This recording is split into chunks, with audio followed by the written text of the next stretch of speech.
So welcome everyone. My name is Mona Johnson. I am a senior specialist here in the Career and Transfer Services today.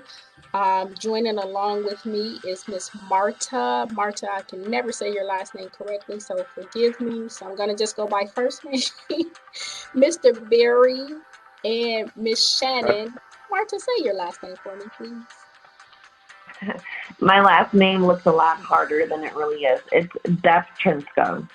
But anyway, I'd like to introduce Miss Marta, Mr. Barry, and Miss Shannon Gilliland, one of our very own from CSN Financial Aid Office. So thank you all for joining us today. We thank you, and we so thank you for again joining us. This is one of my favorite topics to talk about: money, how to live within your means and within your budget. And so I'd like to introduce our panel and go for it. And I'm going to unshare my screen. So thank you for joining us today. Yeah, awesome. Well, thank you, Mona. Definitely appreciate the partnership here that we have with CSN. And so what we're going to do today is we're going to discuss living within our means as well as budgeting. So kind of making sure that, we stay on top of our debts that we may have out there in the world. So we want to make this, as exciting as we can with the information that we have. So if you have any questions, just save those towards the end. So I want to introduce myself. My name is Marta Depczynska, and I am one of the goals coaches here at U.S. Bank within the Vegas market. And one of the reasons why I enjoy being a goals coach is because I enjoy getting to know new people, listening to their strengths, their weaknesses, what motivates them, what frustrates people, and being able to use my experience and different work experience to be able to guide people in the direction that they're wanting to go within life. I'm also a very positive and motivating person, and being a goals coach allows me to do just that. How about you, Barry? Yeah, thanks, Marta. Greetings all the way from St. Paul, Minnesota. My name is Barry Saeger. I'm similar to Marta. I'm a goals coach here with the U.S. Bank. Along with my goals coach experience, I have a lot of experience and background working in higher education. So, working with individuals about career planning, as well as, educational planning, and really putting those two items together. And similar to Marta, I really have a passion and interest in talking with individuals or working with individuals and understanding goals and motivation and how we can effectively help people get to those achievements or the goals that they have established in their life. So, again, this working with CSN is something that is a great experience for me and really fits with a lot of my background and experience as well. So we can go ahead and kick things off here. We set up a little bit of a poll question here just to get everybody started with. And so if you're feeling brave or feeling interested, it sounds like you can go ahead and post your answers into our chat function here that we can talk about a little more openly. But really what we wanted to start things off with is just talking about our feelings around money and finances and what that looks like, because in most cases we have just this wide range that comes around things such as money, and a lot of those feelings or emotions are really impacted around the belief system that we're coming from, or likely, how we were raised, whether it was like certain influencers in our life, whether it's like parents or guardians or maybe other individuals. And so with that, we put up four answers here as far as feelings around money. And I think the big thing to highlight here is that these are all common for everybody to experience, and it's also common to experience maybe all of them at the same time too. The first one, stress. I mean, have you ever felt stressed about money? I would say almost everybody has at some point in their life. And so it could be stress about maybe feeling like you don't have enough money, or maybe you're in a situation where you feel like you have a good established income, but you're stressed about how you want to spend that money or invest that money or save the money. But stress overall is a very natural and I would say common feeling when it comes to money and expenses. The second option we have up is comfort. When you think about money, does a feeling of comfort or comfortability really overcome you? Maybe it's you feel like you're at a good point from a salary standpoint or earning potential, or the fact that you're taking the right steps, let's say with your education, to get to that point someday. Maybe that brings comfort to you. That's something that comes up quite a bit. The other option, or the next option, I should say, is more like excitement. When you think about money, does that bring excitement to your life? Whether it's seeing your bank account when it's payday and you see the funds go up, or maybe it's the thought of being able to spend money and just the rush or the excitement that comes along with that. Excitement's a very common feeling. Now, at the same time, we can have feelings of temptation with excitement as well, as far as when it is payday, having that ability to spend more at that point. So something we want to be thinking about. And then the last option, and probably the biggest one as well, is just like general overall confusion around money. What does it mean for an individual to live within their means?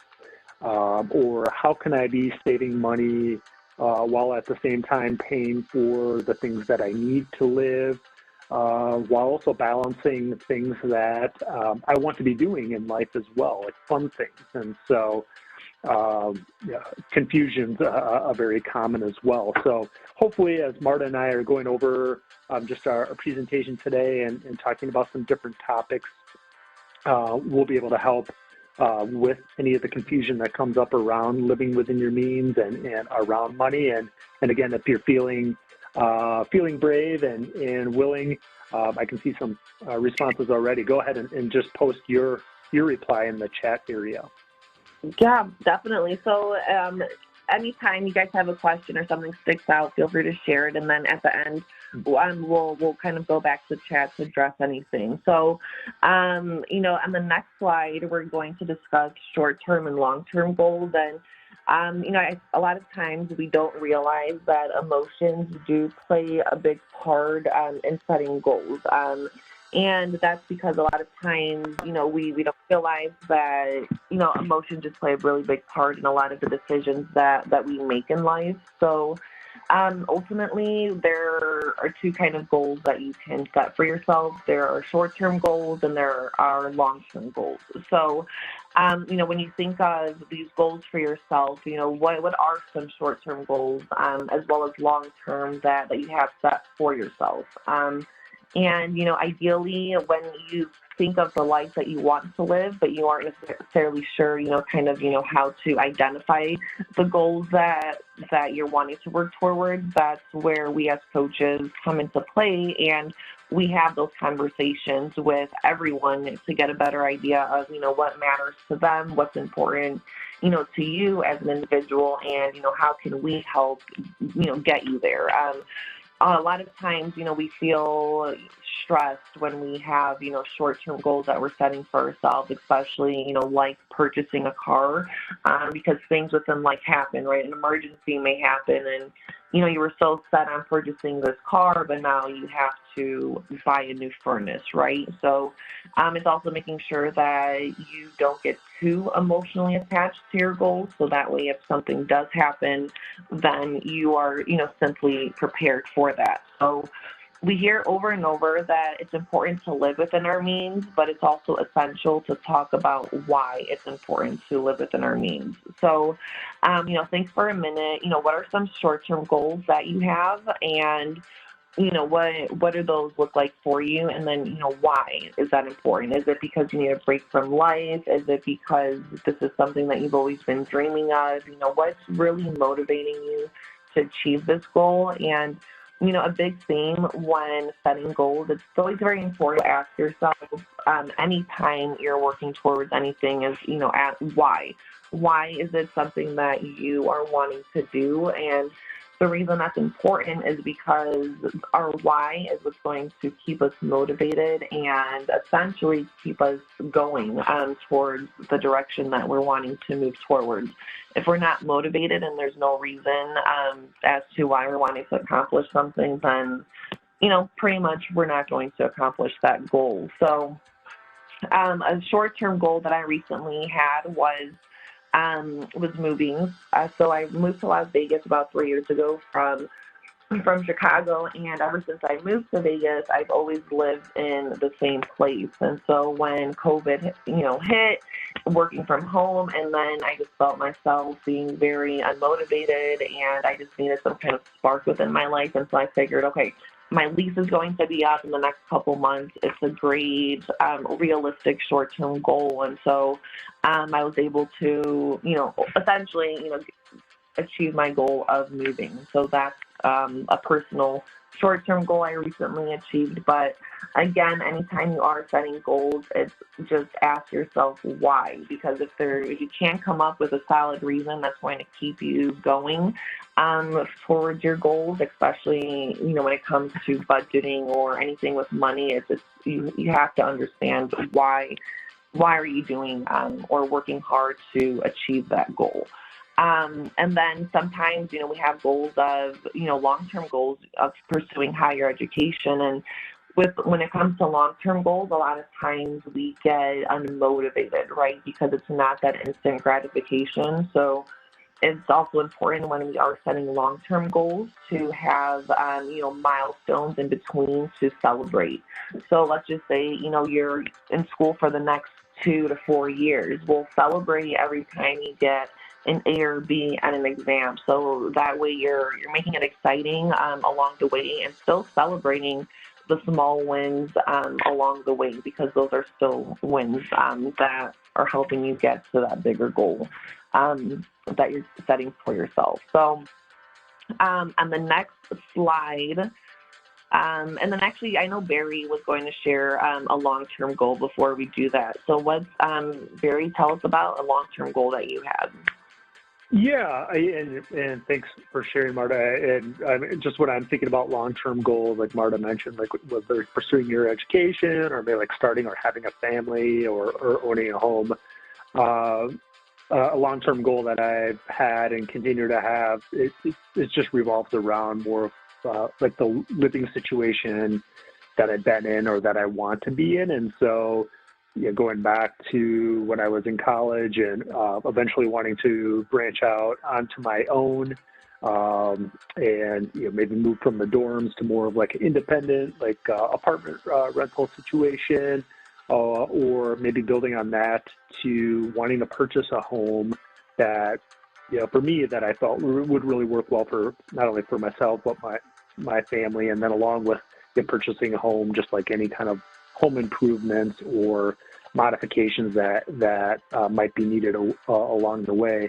For me, my living situation is a long-term goal that I've had and will always continue to have, that I need to be thinking about and planning for, and really, you know, fitting that into my budget, and living within my means with. And so, yeah, that's just you know, again, similar to Marta, and even just like that short-term situation. My living situation has been a long-term goal that I've had, you know, basically for most of my life. And so, yeah, with that, we can go ahead and jump into the next slide here, where we've really just put together some you know, overall reflection questions that we can look into and just give everybody a sense of you know, just things to be thinking about around goal planning and money itself. And so, you know, first of all, and going back to what we were talking about before, as you're thinking about just your own situation, what do you think has really impacted your feelings about money overall? Is it again, the way you were raised? Is it people in your life? Or is it certain experiences or situations you've had? What are some, I guess, feelings that, or what do you think has really impacted your feelings around money would be the first question. Next, do you have a long-term goal that you are aiming for? And let's say on a scale of 1 to 10, how would you rate that goal as far as your desire to achieve that? 1 being a low desire, or 10 being something that this is a goal that I need to work towards. So for a lot of you, it might be around education right now and finishing your degree and maybe taking that next step, whether it's career-wise or educationally. But what kind of long-term goals are you aiming for? And then the last reflection question that we'd like you to think about is, do you have a budget? And have you thought about putting together a budget if you don't have one? Or you're just kind of where are you at as far as that planning standpoint is concerned? Again, there's no right or wrong answer with any of these questions, but just some things to be thinking about from a self-reflection standpoint that we wanted to pass along. So going back over to savings though, Marta, do you want to talk about a little bit about creating a budget and what that looks like?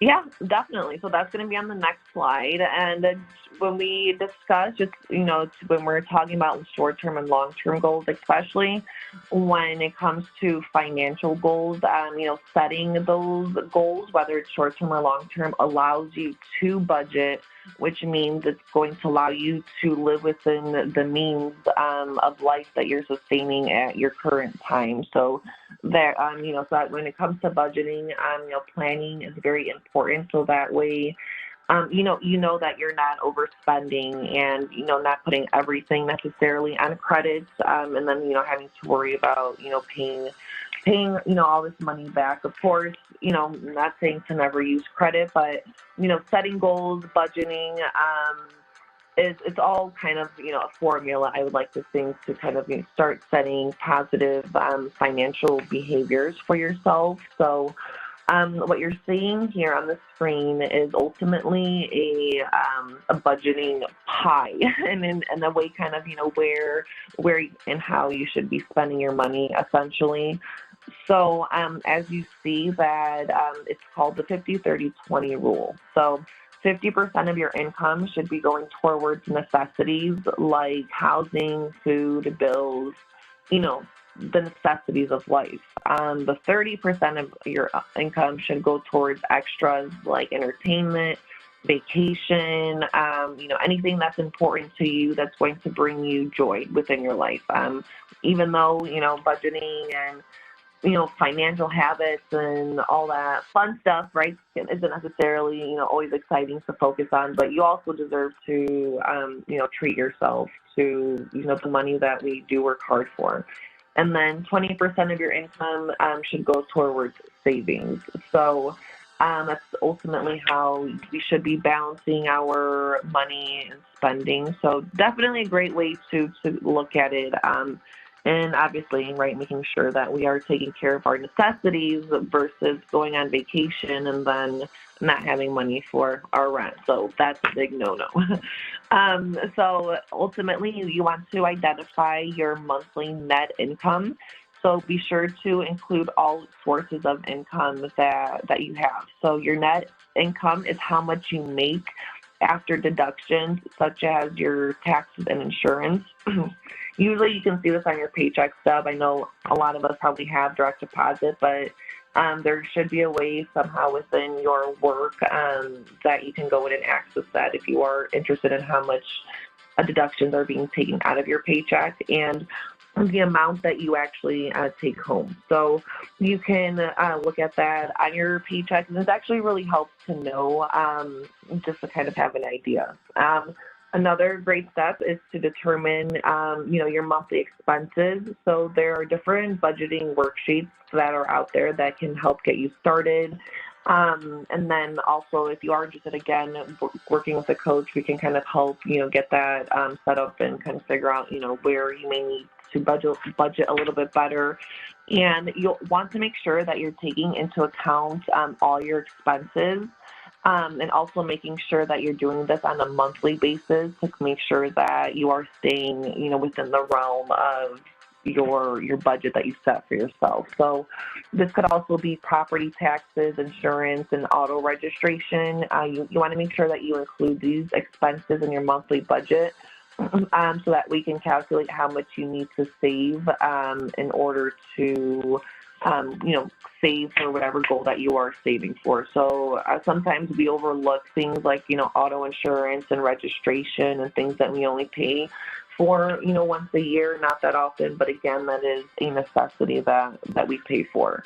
Also, you want to calculate your income and all your listed expenses to help you understand if you are a successful saver or a heavy spender or somewhere in between. So, to kind of keep an eye on your spending and saving kind of patterns month to month can give you a better idea whether, you are better at saving or maybe you do a little bit too much spending, and kind of figure out, where you want to position yourself within the saving or the spending.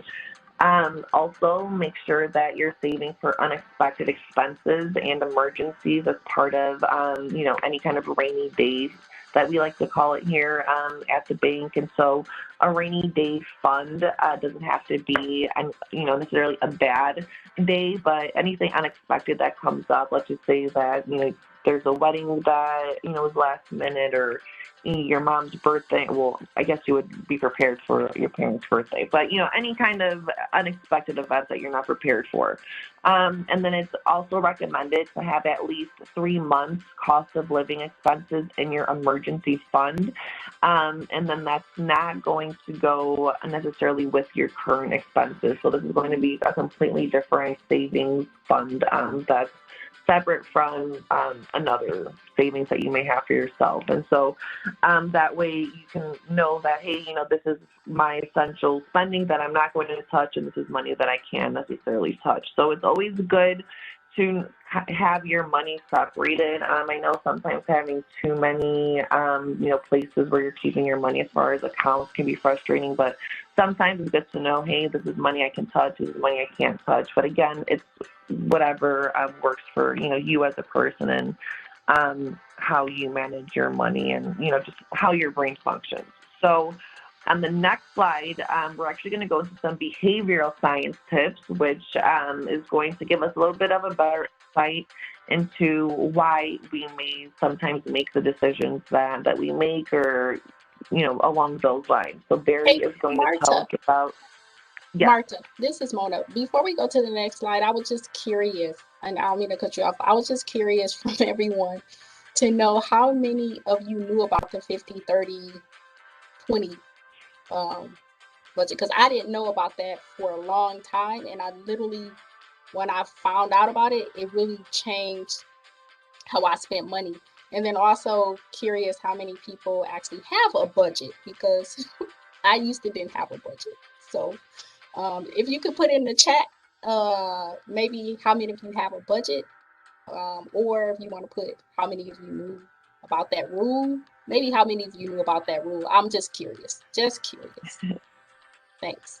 Yeah, no, that's a great point. I actually recently found out about it too when I started working for the bank, to be completely transparent. So, but yeah, I see Shannon put as well that, if you can't afford the 20, start smaller, and that's exactly correct. It's essentially whatever you can afford, but that's like, the sum of rule, the perfect magical numbers. Well, I was just going to say, with Mona bringing up the budget too, it's something for me that's personal, whereas I love to spend time to create a budget and put all this time like investing or finding where I'm spending and what I'm doing and where all my money's going, and then a month later just pretend like I didn't even create the budget. So I have to go through that whole cycle again. So there's something to not only creating the budget, but also being able to stick to it too, which is a habit that can be really difficult to form along the way. But yeah, along with those awesome tools that Marta just talked about, yeah, sometimes we just need some help and support along with things like a budget to help us stay on track. And so with that, maybe some of you already use these commitment devices or things in your life to help you stay on track with goals, such as like living within your means or just living within a budget. The first tip that we have is to send yourself calendar invites to help yourself stay on track with your goals. And so personally, I can let you know that if I have like a key monthly deadline or a key bill that I need to pay, I'll go ahead and just set myself or set like a calendar notification or a reminder on my phone that lets me know, hey, XYZ bill's coming up, and usually it's my credit card bill, because I know if I don't pay my credit card bill on time, I'm going to get charged extra fees on top of that, and then I'm going to start to accrue this balance that'll get charged at a higher interest rate, and it really starts to work against my savings goal. So with that, it's just the easy thing to do is just set that little notification on my phone that reminds me, hey, Barry, it's time to pay your credit card bill this month, and then go ahead and make the arrangements to do that. The other one that I use all the time is to find yourself an accountability partner. And so I know for me, it could be, it's usually like, even if I'm just hanging out, let's say I'm just eating dinner with my family, for example, I'll just say something out loud. And the reason I'm doing it is because if I say it out loud and other people hear me, I want them to be responsible in this process of helping me work towards the goal. So, I mean, that could definitely be like a financially driven goal of like saving money. It could be just like a project that I need to get done. It could be like starting the new monthly exercise plan each and every month. But I find myself, if I say my goals out loud to another individual or share my goals with a person that I trust, the more likelihood that I am to follow through on that goal. Not only because it's important for me, but I don't want to feel as if I'm coming across as somebody who's being unproductive or somebody who's not really being successful in moving forward with the goals that they have set in their lives. And so, just a couple of quick and easy commitment devices you can use just within your life when it comes to setting aside financial goals that are important in your life. Barry, this is Shannon. Can I interject too? Yeah. Many years ago when I started budgeting and learning about money, I kind of did a reward system. So if I stuck to my budget, I would treat myself with a Starbucks coffee, or maybe going to lunch with a friend as a reward for sticking to my budget for that month, and then kind of a proud thing for doing it over several months. So you can do little treats, also little reward systems to help you stick to that budget. And even just creating the budget, like that's a big thing that's very stressful for a lot of people. So kind of reward yourself, make it a game, if you would. Yeah, that's a great example, Shannon. Thanks for sharing. Yeah, that's something which we'll get into actually a little bit too, just as far as kind of that reward system, or being able to combine things that mentally or emotionally can be really difficult to address. When you accomplish those small tasks, it is okay to reward yourself, with a coffee or whatever the case would be, and it really sets that pattern up of putting yourself in a position to create and maintain these strong habits, and then know that you'll like the coffee. I love that example because I'm a huge coffee drinker, but just have that little treat or that little reward at the end that will recognize yourself for achieving that goal. I just wanted to say, Shannon made a really great point, and I wanted to make this point as well too, is that when I first started learning how to budget, it's creating a new habit And so by creating a new habit, you're going to, trust me, you're going to mess up. You're not going to stick to your budget. So I would just kind of start over and say, okay, I messed up a little bit, but I'm just going to stick to it.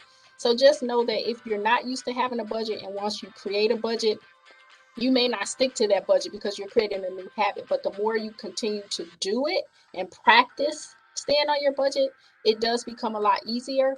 But don't be so caught up in staying on your budget to the point where you just feel like you're not rewarding yourself. You're not, you're living in this, like, I can't spend a penny, I can't spend. So you don't want to get to that point. You have to be flexible with having a budget. Like, a budget is not a bad word. It's just really helping you to understand where your money is going, right? And how to pay your bills, right? Yeah. That's just, I wanted to add that in because it's so important. So. No, that's great. Great point, Mona, and thanks for sharing that. Yeah, habits take some repetition and they take some time to make those good habits. And I think along with that too, especially when it comes to money, just know that, let's say you don't have a budget yet, or you're like me, you've created one and then you forgot about it like a month later. You're not a bad person. That doesn't make you a bad individual. The key is just to come back to that and keep working on it. Even things like we'll talk about a little bit too. If you miss a payment on a certain bill, or you feel just overwhelmed with money, that like none of those things are bad or make you a bad person. Those are just things that we can continue to work on and overcome. And just know that almost everybody that you'll encounter on a day-to-day experience is likely experiencing those same types of feelings or thoughts around that too. With budgeting, there's definitely some common mistakes that can come along the way too that we want to be aware of. So again, if you find yourself jumping into any of these things, it doesn't necessarily mean you're doing a bad job at it. It's just things that we need to work on and help overcome them. So the first one is overgeneralizing. Really focus on making a budget that reflects your life. I have a quick and easy example, just as far as personally what that looks like. When creating a budget, I might tell myself, "Oh, I only eat out once a month. That's what I do. That's what I recall doing. That's all I know I do." Where in hindsight, if I pull up a bank statement, it'll likely say, "Well, actually, Barry, you eat out 4 to 5 times a month." So make sure that you are, when you're approaching your budget, that you're not just creating ideas or overgeneralizing when doing so. The next mistake that comes up quite a bit is just having unrealistic targets. And so, again, it might be easy to say, I want to save a certain amount of dollars each month or each week. But the reality is, if you don't have that money to begin with, then we need to be a little more realistic with our savings goal in that situation. So, everything, if you're using credit cards or debit cards, use your old bank statements, go back 3 or 6 months and see, what are the common themes or the common habits that are happening, so you can create an effective budget and have effective targets within that. The next mistake that comes up quite a bit is having tunnel vision. So we had talked about this a little bit, or kind of hinted at this a little bit earlier as well, whether it's like a home purchase or you're buying a car. Oftentimes with that, there's going to be other expenses that come along with that. So it's not just paying the sticker price with a home or with a car. You're going to have insurance that you need. You're going to have upkeep and maintenance that comes along with that too. So don't focus strictly on one thing when thinking about like a monthly budgeting item, like your car payment or your mortgage or rent payment. Think about the other things that come along with that, since those can add up pretty quickly. We also have like the mistake of using hindsight, and I think this is one that's especially relevant now. I think for a lot of us, the last 18 to 24 months has looked completely different than maybe what our life was before and what our life will be moving forward. So just be aware of what's coming up in the future for you and what that looks like from a budgeting perspective, so you can be in the best position to be prepared for life moving forward. And then just the last thing, budget creep. Just remember that it can be fun to go to the store and maybe make a one-off purchase here and there, but keep in mind if that's something that you're doing pretty consistently over the month, those small purchases or those small payments that you have can really add up, and next thing you know, those are funds that that you don't have set aside in your budget for the month. So just a few things to keep in mind as you're going through that budgeting process. And we can go ahead and send it over to Marta here. We have a few more reflection questions, I think, to take a look at. Yeah, definitely. Thank you for all that great information and tips, Barry. It's definitely, I know tunnel vision is a huge one sometimes. I know that, personally, I've been guilty of that before, kind of where, you just pretend that, it's not there, that you don't owe, the money that you owe your credit card company. So definitely have been guilty of that. So definitely a great one to stay away from. So thank you for that, Barry.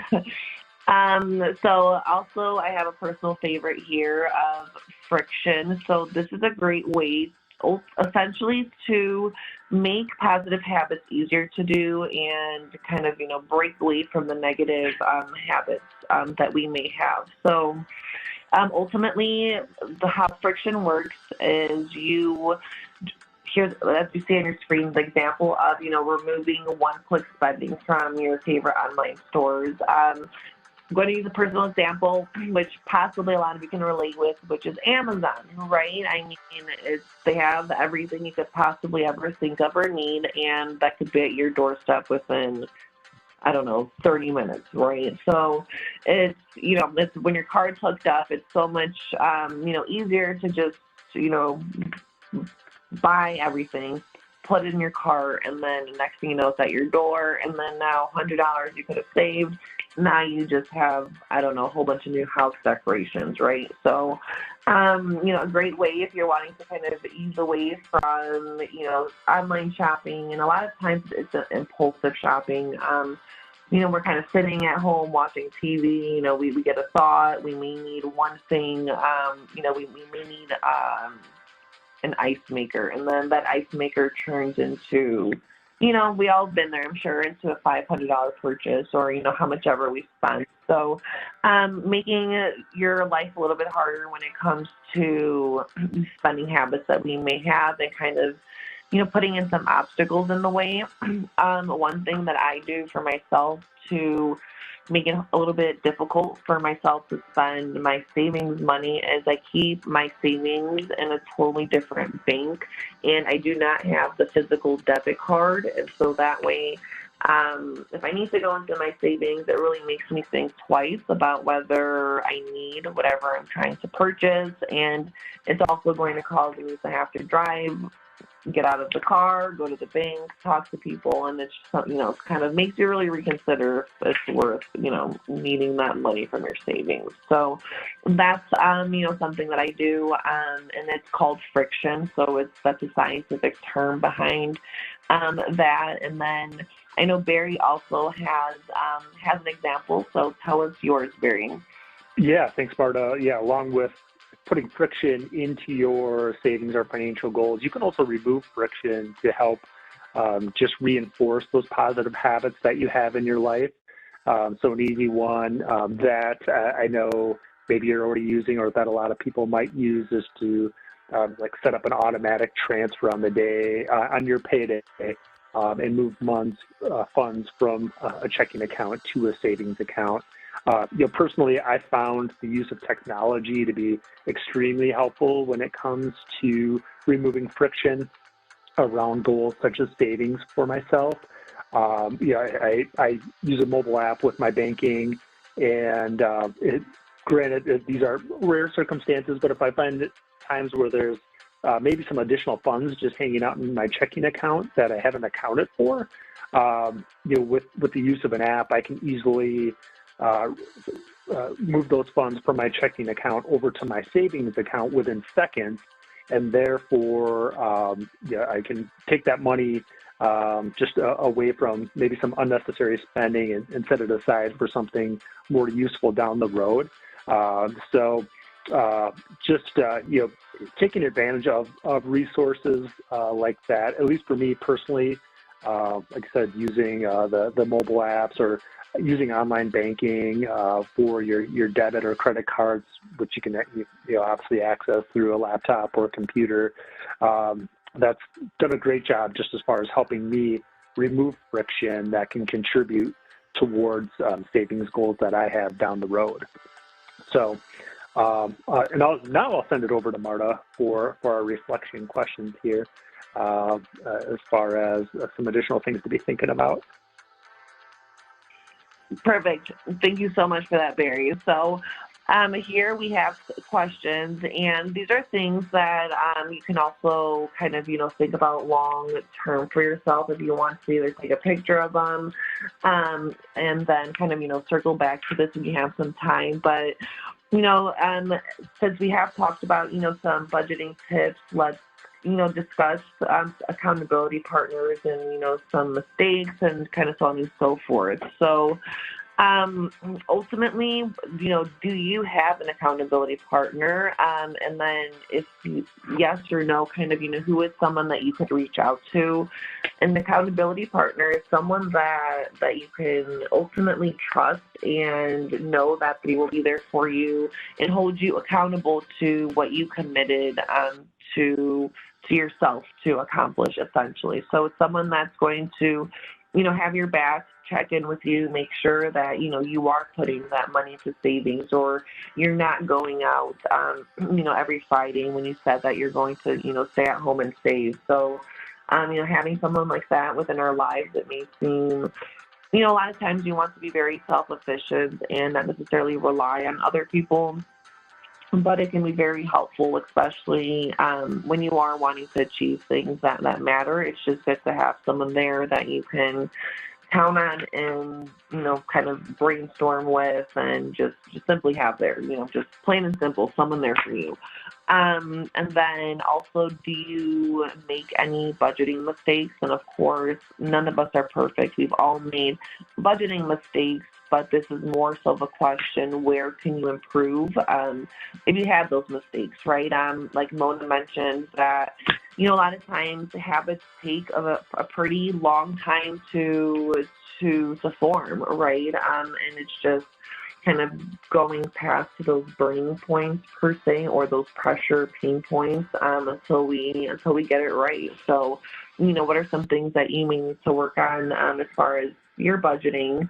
And then last but not least, what are some ways that you can implement friction? As I mentioned earlier with my example of, saving and driving to the bank, what are some things that you can do with some of your financial habits and ways that you are wanting to work on and improve? So definitely think about this. And, the sooner you can implement different aspects and habits within your life, and the sooner, you can kind of work towards that financial positiveness and, having those great habits. So think about that. Lots to think about, but, great to know yourself and kind of where you stand when it comes to those topics. We are going to discuss everyone's favorite topic, I'm sure. It's definitely my favorite topic, which is going to be managing debt in college. So we are actually going to let Ms. Shannon take over and kind of start us off on this slide. Thank you, Marta. Welcome, everybody. None of us are perfect. I'm still learning every day, as all of us are, and I think this session is so important because we can learn from each other, so that's wonderful. Again, I'm the financial aide at CSN, so my job is debt, helping students with their student loans, their grants, their scholarships, that kind of thing. And so this slide is super important to me. Tips for managing your debt in college. The first, and I think the most important, is borrow only what you need. So often you fill out that FAFSA application and you're awarded the maximum amount in student loans, and you may not need the maximum amount. You might be awarded $5,500, but you only need $1,000 for your semester. And so we really ask that you only borrow what you need. If you only need to take $1,000, then only take that $1,000. Don't take more. And I think that is a good lesson for anything in life. Try not to overextend or over borrow, and try to really look at, exactly what you need and then only borrow that amount. Number 2 is if you use credit cards, pay them on time and pay more than the minimum. I know it seems silly, but we talk about this all the time when we're talking about our student loan debt. I tell students constantly, come up with creative ways, even $5 extra a month. It seems silly, but just $5 extra can bring that payment down, bring your interest down. And over time, it does that very quickly. And it's just a few dollars extra. I even tell my students, Christmas time, birthdays, ask Grandma and Grandpa, hey, can I get maybe a $50 gift card, a Visa gift card, or $50 cash? Can I, use it for school supplies or school books? Can I use it to pay down credit card debt or my student loan debt? Kind of think outside of the box and ways that you can do that, and come up, minimal amounts. A couple of dollars here and there can make a huge difference over time. And that's what we're talking about. We're not talking about getting it perfect today. We're talking about learning over time. Number 3, whenever you can make extra payments towards your debt.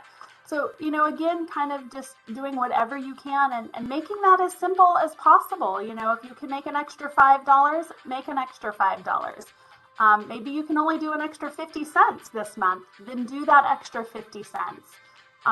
Like I said, anything, because over time it's going to compound, and that amount's going to bring down that total that you owe and bring down the interest. So it's not about necessarily today, it's about doing it over time and learning those skills and retraining our brains. We learn skills as a child, and then they may or may not be the best skills. And so we have to relearn those and retrain the way we think about money. And that's kind of our first step today, is trying to help you with some of the things and how to do that. And then as you create and manage a budget, keep track of how much you're borrowing and how much you owe. I like to put how much I owe right on my budget so I can see it, I can own it. That's me. I have made some bad decisions in life. I think all of us have. We all have regrets, like, why did I buy that? Or why did I do that? I should have put that money in savings instead of, going out to dinner. So all of us have those regrets, but just learning from them. So I like to put not only how much I'm going to pay every month, so that I know how much to deduct from my paycheck, but how much I actually owe, so that I can see over time my success. So again, it's not just about today's success, it's about that long-term over time success. And there's so much help. As you have seen, we have US Bank with us. They're here to help you. I can help you in the financial aid office. I know Mona in the Career.Services office can help you. So ask for help. None of us are perfect. None of us. I guarantee you, even Trump and Bill Gates and some of those billionaires, they did not start out with $1 billion, and they probably stumbled and fell quite a bit before they got there. So all of us just need to give ourselves some grace and do the best we can. Thank you. Thanks, Shannon. Yeah, those great tips and great points. And yeah, just know that that you're not alone with any of these things we're trying to accomplish. And just when it comes to making those payments, as Shannon mentioned, some great tips there. One quick thing we wanted to highlight is what's called the ostrich effect that can often come up with payments that are coming due. And it's this idea that really describes how people and how we can avoid negative information, including maybe it's like that negative bill or that statement that you don't want to see. But we try to avoid that information, which can really prevent us from moving forward with our goals. And so instead of dealing with a situation up front, maybe similar to an ostrich, we'll tend to bury our head in the sand and avoid and pretend like that upcoming credit card or that upcoming student loan payment is not happening or it's not going to happen. That can be really dangerous because with that, we can start to rack up fees and, maybe, again, with a credit card, the interest that's being charged can start to creep up, or maybe you can put yourself in a position of maybe getting close to defaulting on your student loans. Those are much more negative situations than going back to some of the tips that Shannon mentioned. So when you have those negative situations coming up, try to avoid the ostrich effect, try to avoid sticking your head in the sand and address those issues up front as best as possible. Again, just a couple of things that we'd want to mention is kind of another tip or a trick that you can be thinking about. And I think we had touched on this a little bit already, but habit stacking. And so, Shannon mentioned a great one, just as far as, when she meets her monthly budget, she'll go ahead and purchase a coffee to reward herself. That's something you can be thinking about. But along with that, habit stacking is focused on identifying something you want to do more of. Let's say adding to your savings account or checking a credit score or reviewing your budget, and then pairing that with something that you do regularly as far as the habit that you want to form with. So this is, again, just something to be thinking about. And Marta, I guess, did you have anything additional that you wanted to add as far as habit stacking is concerned? Yeah, as far as, because I know that we're getting really short on time here.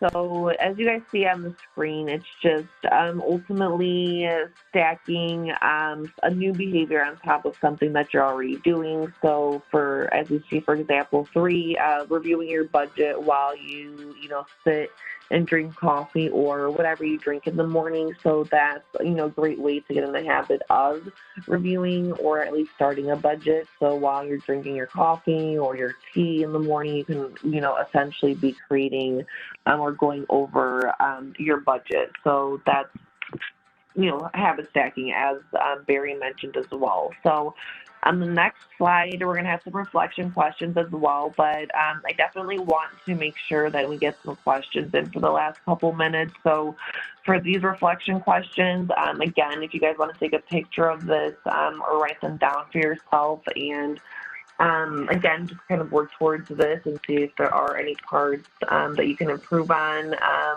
or any kind of healthy habits you can start creating. And then again, going back to the budgeting, what can you do today to start a budget? Maybe after you cook dinner, go over your bills, your monthly statements for the month. And then again, just getting to know yourself. This is what the reflection questions are for, is just to understand, for you to understand where you stand with budgeting, living within your means, and just making sure that you have a healthy balance of, pleasure and fun and living life, but then also making sure that you're taking care of the essentials of life. So on the screen past that, it's going to take you to how does coaching work. So ultimately, coaching, I know that it's kind of like, hey, you guys are a bank, coaching, it's not free. How much are you guys going to charge us? But it really is, free for everyone. And so what we do is just go over goals, again, whether it's budgeting, whether it's resume help, whether you're wanting any kind of, help within anything. Obviously, we are not, we don't talk about mental health. We don't talk about anything super personal. We're not life counselors or anything along those lines, or mental health experts, but, anything that relates to, being there for you, guiding you, and kind of helping you get everything prioritized in order. And then also helping you gain more connections. Everything that you discuss with a coach in a coaching session is confidential. And the great thing about us is that since we're not salespeople, you don't have to worry about us trying to sell you anything, because we just can't. It's not part of our description. So when you are ready to make that next move towards a goal, let's just say a house, then that's when we would connect you to an expert within the bank that would help you take that next step into purchasing a home, or if you're wanting to learn more about the process of purchasing a home. But everything that you discuss with your coach does stay between you and your coach until you express otherwise. So any questions for me or Barry in the last couple minutes that we have here? Here's a team of some of our coaches that are available to you. You can scan the QR code to find out more information about the Goal Coaching Program or how to schedule an appointment. And Marta can attest to this, there's a huge variety of personal and professional backgrounds. So we're confident we can find a coach that would work well for your situation. And as Marta mentioned, the Goals Coaching Services completely complimentary. There's no fees associated with it as part of the affiliation with CSN. So go ahead and use that QR code if you're interested in learning more about the program. And if anybody has questions here as we're wrapping up, that would be great. This is Mona. I just wanted to thank you guys so much for this great information.